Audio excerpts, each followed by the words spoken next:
You guys all having a good time? And again, I think what a great subject this is about walking in the light and building relationships, right? And I don't think that green light's going to come on. But anyways, I just would like you to, first of all, I'd like to say it's been a great weekend to be able to be with all of you. I want to thank Josh to invite me to come up and be with you guys this weekend. And what a wonderful topics that we've had. And you're in a serious time in your life and a great time in your life. Relationships mean everything. And the special relationships that you want are the ones that you have in the church. Let me first start out just, I became a Christian when I was 14 years old. I was in 8th grade. And I'm thinking about what would have happened if I wouldn't have become a Christian. And I became a Christian because my sister went to a vacation Bible school, and the preacher came down and stayed with my whole family. And in our household, we had some relationship problems. Because there was 10 of us counting mom and dad. We had 4 boys and 4 girls, and we fought all the time. What causes most relationship problems? What do you think? Lack of communication.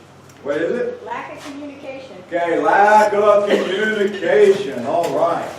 Okay, that's a good one to think about. Because we don't really always communicate well, right? And really, now that when you get more mature, you lose your hearing, can't hear that well, can't see that well, can't remember that well. So when Diane's talking to me, most of the time I can't hear a word she's saying. And sometimes we're having 2 different conversations at the same time. Because we don't hear well. And one letter changes everything, right? One day she said to me, somebody sold something. I said, they didn't steal anything. She said, I didn't say stole, I said sold. So one letter means everything. But most of the time, think about our communication. If you were going to interview the person right next to you, what would you ask them? What questions would you ask that person? If you didn't know that person, never met them before in your life, and you're going to interview them, what questions would you ask them? Okay, what's your name? Okay. Do you like Taco Bell? Do you like Taco Bell? Okay, yeah. Okay, now we're getting a little bit more serious, right? Okay, what we like to eat. Okay, what's another question? Where are you from? Okay, where are you from? Okay. What do you like to do? What? What do you like to do? Oh, what do I like to do? Okay. So, what'd you say? How old are you? Okay. What church you go to? Okay, what church you go to? Okay, so what's happening is you're starting to get to, because a lot of times we have relationships and we don't even know the other person. And I do a lot of weddings. Next couple of months I'm going to be doing about 3 or 4 weddings. And I spend about 13 lessons with people before they ever get married. Because I found out most people marry people they don't know. And there's been times that I've gone through these 13 lessons, and when I ask them questions that I get them to interview each other and to get them to ask questions that they would never ask before. And after 13 weeks, they get to think, well, maybe I shouldn't be getting married, So, because people don't communicate. And so, relationships is based upon communication. Okay, now let's just think about what are most of the relationships that we have. What are they like? They're mostly what? Are they deep relationships? Shallow? What kind of relationships do we normally have?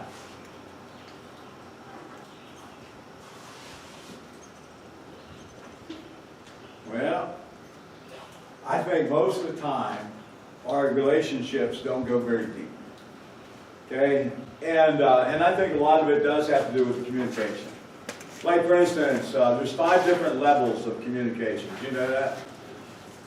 5 different levels. First level, number 5. We'll start with number 5. Number 5 is what they call cliche conversation. Cliche conversation. Hey, do you have a dog? Do you? How is your dog? What kind of dog do you have? Like, okay, yeah, I like Yorkies. Yorkies is a nice dog. Okay, so you see, that's called a cliche conversation. Okay, so I'm talking about her dog, and so we haven't gone very deep.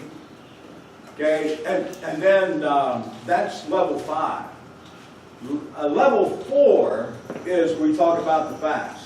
You think the Browns are going to win the Super Bowl this year? No. Yes. Okay. You think the Browns will ever beat the Steelers? Yes. Hope so.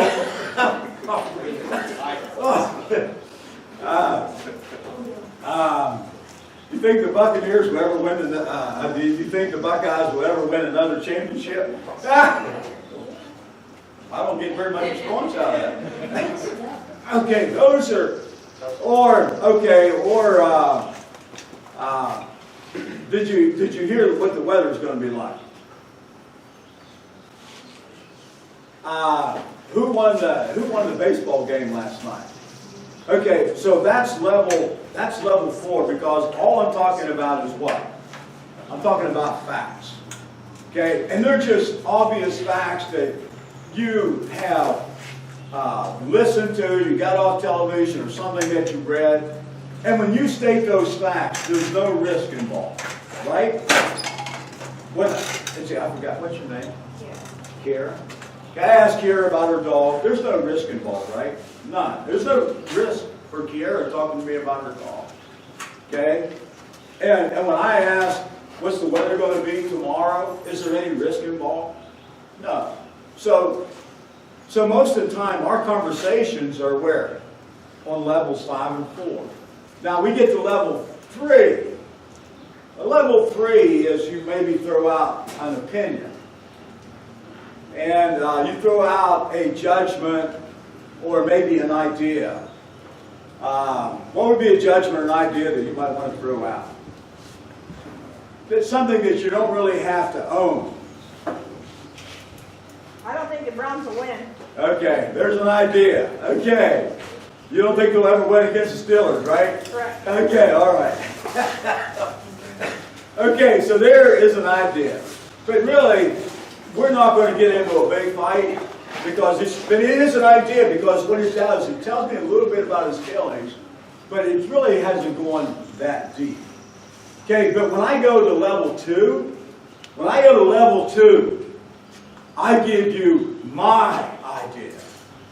And I start telling you about my personal feelings. Now, when I start telling you and talking to you about my idea, and I give you my personal feelings about something, and how I feel about this, what risk do I take? Rejection. Okay, I can get rejection. Oh, you've got to be crazy for thinking like that. Okay, and so I might get hurt. And so what happens is, a lot of time as we go through life, you might throw something out there that is something that you feel or maybe have some deep convictions about, and somebody's rejected you. And when somebody rejects you or rejects your idea, how do you feel? How do you feel when somebody rejects you? You feel sad, right? Yeah, you don't care, right? Or do you care? Don't like it. Okay, you don't like it. Yeah, it doesn't make you feel good. Even Jesus was rejected. We're going to be rejected at times. But here's the thing that you got to, I think this will determine how much deep you go in your communication. You know, Jesus can handle rejection, right? And you remember, Jesus was the King of Kings and the Lord of Lords. And he got down and he washed his disciples' feet. Why did he get down and wash those disciples' feet? Because Jesus is about ready to die, right? Ready to go to the cross. And what's the disciples fighting about? Here's relationship problems, right? Relationship problems. Because here they are, all at the dinner table. You guys ever fight at the dinner table? You ever argue at the dinner table? Huh? I remember there was 10 of us around the dinner table. And there were sometimes we get into some big fights and arguments. But here was one that was taking place at the dinner table. And what were they arguing about? Because Jesus is about ready to go to the cross, and what are they fussing about? Who's the best? Okay, who's the greatest? Who's, I want to make sure I get a big, good part, this great big part in the kingdom, and they're fighting about who's going to be the greatest, right?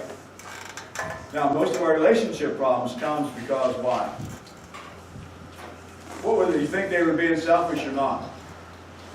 Huh? When the disciples were talking about who's going to be the greatest when Jesus is about ready to die, you think that's going to cause a relationship problem? If Jesus wouldn't have fixed it, what do you think would have happened to the church? What did he do to fix it? He got down and did what? Started washing feet. How many of you would like to wash feet? How many of you want to wash my feet? I got, my feet stink, they smell, and they got corns on them. So you don't want my feet. For a Christmas present, my daughter got me some stuff to stick into my shoes so my feet won't smell so bad. But you wouldn't want my feet. But what did Jesus do? He washed all of those disciples' feet. And who was Jesus? And remember when he came to Peter, because Peter was kind of embarrassed. Like I would be embarrassed somebody looking at my feet and washing my feet. What did the Lord say to Peter? Remember Peter said, Lord, you're not washing my feet. And what did Jesus say to him? He says, you call me Lord and what? Master. And Master, and that's what I am, right? Because here's the thing. When you know who you are, you can get down and wash feet. When you know who you are, you can take risk. You can get into some deeper stuff about who you are, about things, about how you feel, and your concepts and ideas. A lot of times we don't know who we are. I knew one person in my life that actually, that he completely examined every part of his life. He knew who he was. Because there's things that happen to you as you are growing up that you might not understand why they happen, how you feel. And he went through and analyzed everything in his life. And once you go through and analyze everything in your life, you know who you are. Once you know who you are, and you know that you are worthwhile, guess what you can do? You can communicate. And you can share. See, what I had, just throw something out at you, because some of you might have hurt feelings once in a while. You ever get hurt feelings? Okay? What do you do when you have hurt feelings? Somebody hurts your feelings. What do? What? Yeah, you cry, okay? And where do you cry openly or go? Okay, do you talk to the person that hurt your feelings or not? Okay. See, so what happens is, let me tell you what happened to my daughter. Okay, my wife and I, we were cleaning out the house, and we had all these papers and stuff we've had for like 25, 30 years. So I found this little journal that my daughter had written when she was 7 or 8 years old. So I'm reading through her journal, and in her journal she says, I think Mom and Dad love Isaiah more than me because he always gets to sit in the front seat. But you know the real reason why Isaiah sat in the front seat? Because Isaiah was hyper, he was colic, and I couldn't control it. One time we were going down the highway and he threw his shoes out the window. So I put him in the front seat for that very reason, so I could control him. But my daughter went through her life thinking that I loved Isaiah more than her because he was in the front seat. So there are things that happen in your life and you might not understand it correctly. So if you know who you are, you know you're worthwhile, because why are you worthwhile? Why are you worthwhile? How do you know that you're worthwhile? Because Jesus loves you. Because Jesus loves you. For God so loved Kiara, right? That he sent his only begotten Son, so that Kiara could believe in him, and that she could have everlasting life. Every one of you. You can put your name right in there. Okay? We sometimes generalize it, but God doesn't. He died for every single one, personally. If you're the only one that lived on the face of the earth, nobody else, he still would have came and died for you, that you could have a relationship with him and with other people. Okay, so that makes you worthwhile, because he says you are to love your neighbor as your what? As yourself. So, how can I love my neighbor as myself if I don't love myself, right? So, you know, I'm not talking about an arrogant type, but I kind of love that you know that you are worthwhile. Okay, so then we come to level number 1. And very few people get to level number 1. Level number 1 in our communication is that you really say how you feel. And you can talk to somebody about things that you're wrestling with in your life, and maybe some things you're even ashamed to talk to somebody, maybe others about, but you really communicate. Now, we don't get to level 1 very much. Where are we mostly in our communications with each other? We level 5, 4, 3, 2, or 1. Where are we at most of the time? Huh? 5 and 4, right? Right? Is that where we're at most of the time? Okay, yeah. Why is it that we're not down in 2 and 1? Why is it that we have so many relationships that are oftentimes very shallow and not very deep? What is it that we're mostly afraid of? Rejection. Yeah, rejection. Afraid of being hurt, right? And sometimes as you are growing up, because there is no what? There are no perfect people, right? We all make mistakes. You know, and you're going to make mistakes. You know, we're not always going to say the right thing, do the right thing. None of us. And there are times that we're going to hurt each other. You know, I can remember my dad. I love my dad more than anything in this whole world. And I remember we were down at Kennywood. I'm just joking around and laughing, you know, and like a dummy. And I said something I could see I hurt him so bad. And I tried to make up to him all day long because I could see the hurt in his eyes. But it couldn't take the hurt. But you know, we're going to have that because we're not perfect people. And so what do you do? Now here's what happens when you get hurt. We're afraid to have relationships. Because if I have a relationship with you, and you know, I might get hurt. And so what happens is we stay on level 5 and 4, because if I get down to 2 and 1, I might get hurt. Now, when you go up to the bonfire and you build a fire, where do you want to be around the fire? When you build a bonfire, where do you want to be? Yeah, you want to be around the fire, right? If you build a bonfire, I'm not going to stand out here, right? Are we going to stand out here while you have a bonfire up there? We'll just sing right here while you guys are way up there. Is that what we're going to do?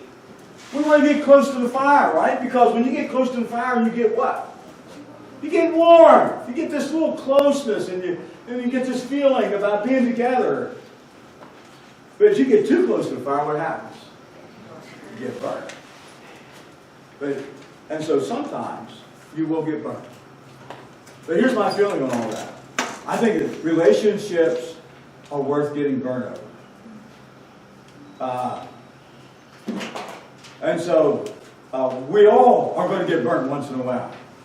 But just remember, that is okay.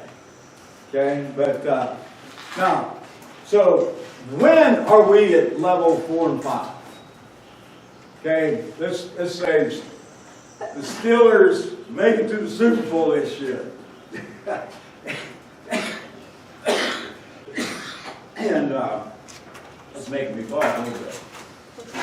But let's just say they go, and then I'm sitting there watching this Super Bowl game. Diane comes in, and she wants to talk on level 2 or level 1. Well, where am I at? Going to the Super Bowl. What level do you think I'm going to be at during the Super Bowl? 300. I'm going to be at level 5, right? Level 4. Hey, honey, can we just wait for that level 1 and 2 a little later? We don't have to do this right now, do we? So there are certain times in your life, or certain times during the day, or things that are happening that you might be at a level 5 and 4. But we want to be able to get to levels 1 and 2. And so one of the things is that we need to learn how to communicate. And that's what builds relationships. Okay, now think about, in communication, what's the number one thing? What is it, when you think about, and then we'll get off the communication thing, I want to talk about maybe some other things as well. But when we communicate, how do we communicate? How do we communicate? Okay, when I say something and you receive information, how much of that information you can retain by what I say? It's only like around 10 or 20%, if that. But when I use my mannerisms, tone of voice, how much? It goes up to about 55%. And then visual is way up there. But most of the communication is being able to right here. Right? Listening. Tone of voice, how you say something. And so we need to learn how to what? Learn how to listen. Okay, let's, I want to look at some verses in the Bible that will maybe help us in building relationships.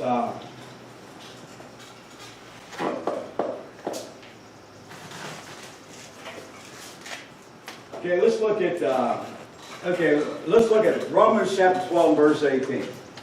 Okay, Romans chapter 12, verse 18.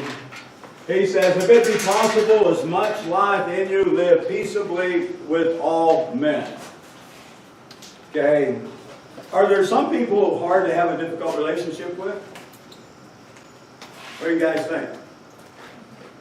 Yeah, we had this one lady, I remember one time, she would call me at 3 o'clock in the morning all the time. She had an older lady with her daughter. They'd get into fights. Her daughter was 40 years old. And so at 3 o'clock in the morning when the phone rang, I knew who it was. And so I would go down there, and sometimes the police would be there. And then when I'd go into the church building, she'd be there. I'd say, how you doing? Oh, she'd go. So if every time that you approached me, and I gave you a cold prickly, what would you soon begin to do? If every time I saw Kiara, I pinched her, what would you start doing, Kiara? Yeah, there you go. You would get pinched back, or I'm going to walk away, right? Because you know, I'm giving you something very negative. And we don't enjoy being around negative stuff. And when people, so if I'm constantly giving you negative things, and every time you come around me, I'm saying something that hurts your feelings, I'm giving you a cold prickly. And so right away, that's going to start beginning to hurt our relationship. But if every time I come around you and I give you a warm fuzzy, I say, boy, you know, you're looking great today, and you know, and then maybe you could talk about maybe you messed up on a test or something, and I can say, well, maybe I could help you. I messed up too. So you see how we start? See, now I'm giving. So now what happens? Then we start wanting to have a close relationship. Okay, so we got to be able to give out more warm fuzzies than we do cold prickles. Okay, but there are some people that, you know, you're just going to have to, they're just difficult to get along with, and you just got to, well, I'll tell you what I do. I want to read another verse to you. Okay, this is in Ephesians chapter 4. In part of relationships, you got to understand that every single person has a history. Okay, every one of you have a history. Okay, every single person in here has a history. From the time you came into this world, you began to have a history. And we all have certain feelings. And this history kind of makes us who we are. And so let me look at, if you have your Bibles, look at Ephesians chapter 4 and verses 1 through 3. These three verses has a lot to do with relationships.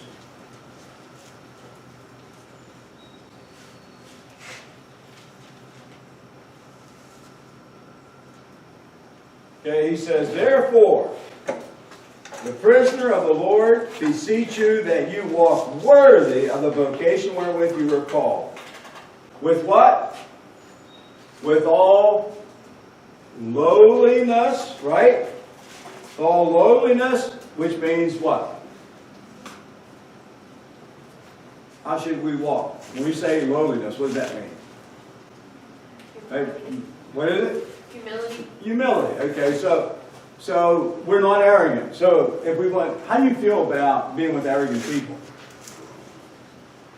Well, I'm just the greatest, you know. Do you like that? Being around people like that? Well, I'm the smartest. I'm the greatest, you know. Yeah. So that doesn't make you feel good, does it?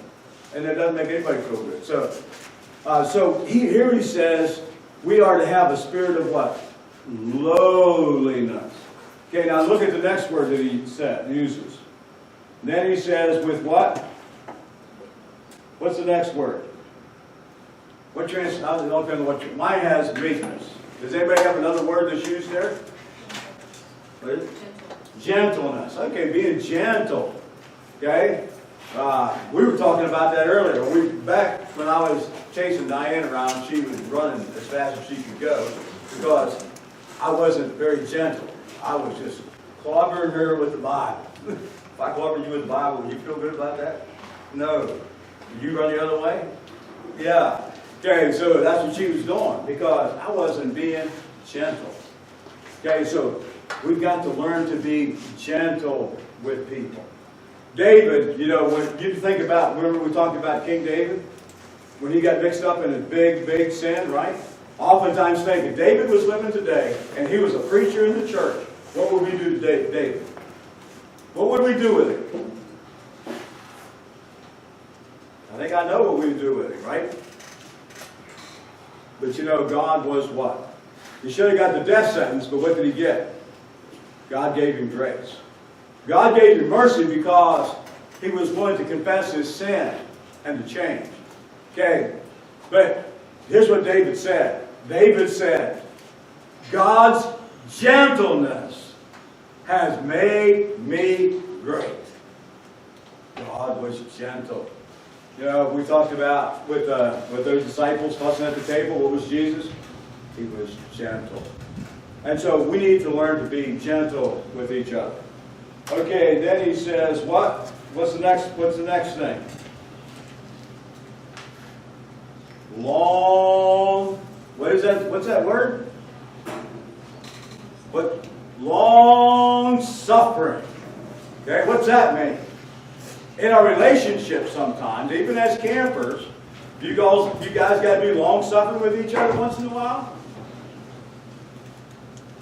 I remember when I was in college, I had a roommate that wouldn't take a bath. I mean, he just would not take a bath. And it got pretty nasty. I said to him, I said, hey, if you don't take a bath, I'm going to have to bath you myself. And I would tell him, I'd say, you got to wash your hair every day, And he looked at me and he was real serious. He said, but Larry, look what happened to you. and he was serious. He thought if he washed his hair every day, he would lose his hair, so he wouldn't wash his hair. He would get up at 5 o'clock in the morning, and he would just sit there. And if he had nothing to do, he'd just sit there. I'd wake up, I said, what are you doing? He said, Larry, this is what time I always get up. And so what was I to do? We got to be long suffering. Because what happens is we all have a history. And so we got to realize that everybody you're with has a history. And how you feel about certain things is about your experiences that you have. How many of you have dogs? Okay. How many of you have snakes? I don't see anybody having any snakes. I know some people that love snakes. The only snake I like is a dead snake. Now, one time we were in our house, I was getting ready to take a shower, and there was this snake that was all curled up, sticking its tongue out at me. So you know what I did? I called Diane. Yeah. She come running down the steps with a poker. Yeah. And she killed that snake. That snake was about that long in the house. And then you know what she did with it? She flushed it down the commode. I said, honey, what happens if that snake's not dead? But me and snakes don't get along. Now, there's some people that like snakes, but I hate them. Because why? That's how I was raised that way. And I like dogs. We have 2 dogs. We've always had dogs. I grew up with dogs. But I have a nephew. My nephew was mauled by a dog. And he got 200 stitches. Now, his feelings about dogs and my feelings about dogs are completely different. So when I think about dogs, I think about all this warmth, friendliness, having fun, doing all these things. But he thinks about pain. So you got to realize when you're having relationships with people, every single person has a different history. And you got to understand where they're coming from, even if you understand them to be wrong. So we got to work with people, be patient with them, be kind, be what? Gentle, right? Now, what's the other word he has here? The next one is what? What's the last word he uses in this passage? Forbearance. What does that mean? What does that mean? That means if Josh says something to me and I get all bent out of shape, I just, what? Count to 10? 1, 2, 3, 4, 5, 6, 7, 8, 9, 10? Try to keep from losing. Is that what that means? What does forbearance mean? Forbearance means that if somebody insults you, that it does not register. Sometimes we can become too sensitive and we allow things to hurt our feelings. And I can remember one time I was preaching down in Parkersburg, West Virginia. This is a number of years ago. And I'm back there greeting everybody as they're going out the door, and this person comes up to me, and they said something, and I said, well, thank you very much. And Diane was standing there, and she says, you know what they just said? They just insulted you. And you said, thank you very much. But it didn't register. So we got to, that's what forbearance means. And so if we're going to be able to communicate and be able to build relationships, we got to be able to have those ingredients. Okay, so we got to be able to communicate. There's a time that we might be on level 5 and 4, But we need to eventually get down to 3 and 4, and someday, like maybe 50 years from now when you guys get married, right? 50 years? Then you get down to level 1. Okay? And so that's where you have to be. Now, what do I do then if when we make mistakes? Well, let me say this one other thing. In understanding people and their history and where they are, you got to learn to what? What did James say? Be what? Swift to what? Listen. Swift to hear, swift to listen, and slow to what? Speak. Speak. Okay? Part of understanding people, and this is all about relationships, and this is all communication, is being able to listen. And listen to what people do not say. Okay? Some time ago, we come in from Venezuela just in time to do this person's funeral, who was a real good friend of mine. So I'm walking up to the funeral home. His son is outside the funeral home. He's about 19 years old. And he's swearing, cussing, and taking God's name in vain, and saying all these terrible things. And here I am with another leader in the church. And this leader says to me, "Why don't you go up here and talk to him? Talk to him. He's up here taking God's name in vain, saying things he ought not to be saying." You know what I said to him? I said, "I don't hear you taking God's name in vain. You know what I hear? I hear a boy that's lost his father and he's crying out for help. That's what I hear." And a lot of times we don't listen to what people are not saying. And so in order to build these relationships, we need to be able to hear what they are not saying. Okay. Now, what's the biggest thing in building relationships? Now, what's the number one thing in order to have a relationship? What's everybody say? Well, we already talked about it. Is what? Blah, blah, blah, blah. Be able to communicate. Okay. Now, that's what they all say. You know, my mom and dad, you know, most marriages don't last too long. A lot of marriages don't last long these days. But my mom and dad were married for 72 years. And they had a relationship that was like this. I mean, my mom and dad, at 72 years old, they were hugging each other, holding on to each other, and people would come and visit my mom and dad just to look at them the way they were together. They looked like two teenagers. But what they learned how to do, they learned how to communicate, but not only communicate. Guess what I think is most important? You know what's more important than communicate? Communication is like the arteries, or I'd say the capillaries. Capillaries that go through your body, that carries the blood. But you know what? That's the communication. But you know what's the number one thing is that's more important than those little capillaries?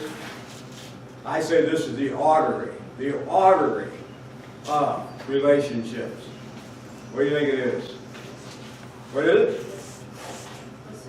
Listening. Okay, listening, that's a big part of it. You know what I say it is? Forgiveness. Forgiveness. That's the number one thing in relationships. Because in all of our relationships, we all do what? We all sin and fall short of the glory of God. And sometimes we don't always do the things that we should do. That doesn't excuse us. So when I do something wrong to hurt somebody else's feelings, what should I do? What should I do? If I'm out here just laughing and joking and end up saying something I shouldn't say too much, what should I do about it? Okay, should I ask for forgiveness? Okay, and so what I should go to that person. In Matthew chapter 18, remember it says, where two or more gathers, there will I be what? Y'all remember that verse? Where two or more gathers, there I also will be what? In your midst, right? So how many does it take to worship God? Okay, if you're by yourself, can you still worship God? Yeah, you can. Okay, I knew a guy that started work down in Martin, West Virginia. One day he showed up for church. Guess who showed up? He was the only one. Could he still worship God? He could. So what's that verse saying? Because isn't Jesus always with us? Yeah. Here's what that verse is saying. There are two people that have wronged each other. And then they go to each other alone. Say, will you forgive? And then that person forgives, and what have you gained? You gain the brother, right? So it's forgiveness. And Jesus says, remember in the model prayer, remember in Matthew chapter 6, he says, Father, forgive me of my debtors as what? Forgive me of my debts as I forgive my debtors, right? Forgive me of my trespasses as I forgive those who trespass against me. So we've got to do what? We've got to forgive each other. And what does that mean? That means let it go. Okay, and then Ephesians chapter 4, it says, don't let your sun go down on your wrath, right? Be angry and sin not. Okay? Don't let, and then in Hebrews chapter 12, he says, don't let bitterness spring up. Okay, so that will kill relationships. And so, and of course, what we're doing here this week, this is what really makes relationships. It's talking, communicating ideas. And what you have in the church is the greatest relationship that you could ever have. And so becoming a Christian, you have a relationship with Jesus and we have a relationship with each other. And those relationships will go forever. The first person that I ever converted to Christ was my best friend. You know how old I was? The first person I ever baptized into Christ. How old do you think I was? I was 14 years old. And he became a Christian a year ago. I did his funeral. I think about becoming a Christian, the relationships that we have. We get to know each other. I would never know Steve. I would never know you. You would never know me. Just think about how our life would be such a mess without Christ and having a relationship with Him. But it all begins with Jesus and having our relationship with Him. Now, sometimes our lives get broken and our houses get broken. In Philippians chapter 2, he talks about how we need to esteem others better than ourselves. And then he goes on and he talks about what Jesus has done for all of us.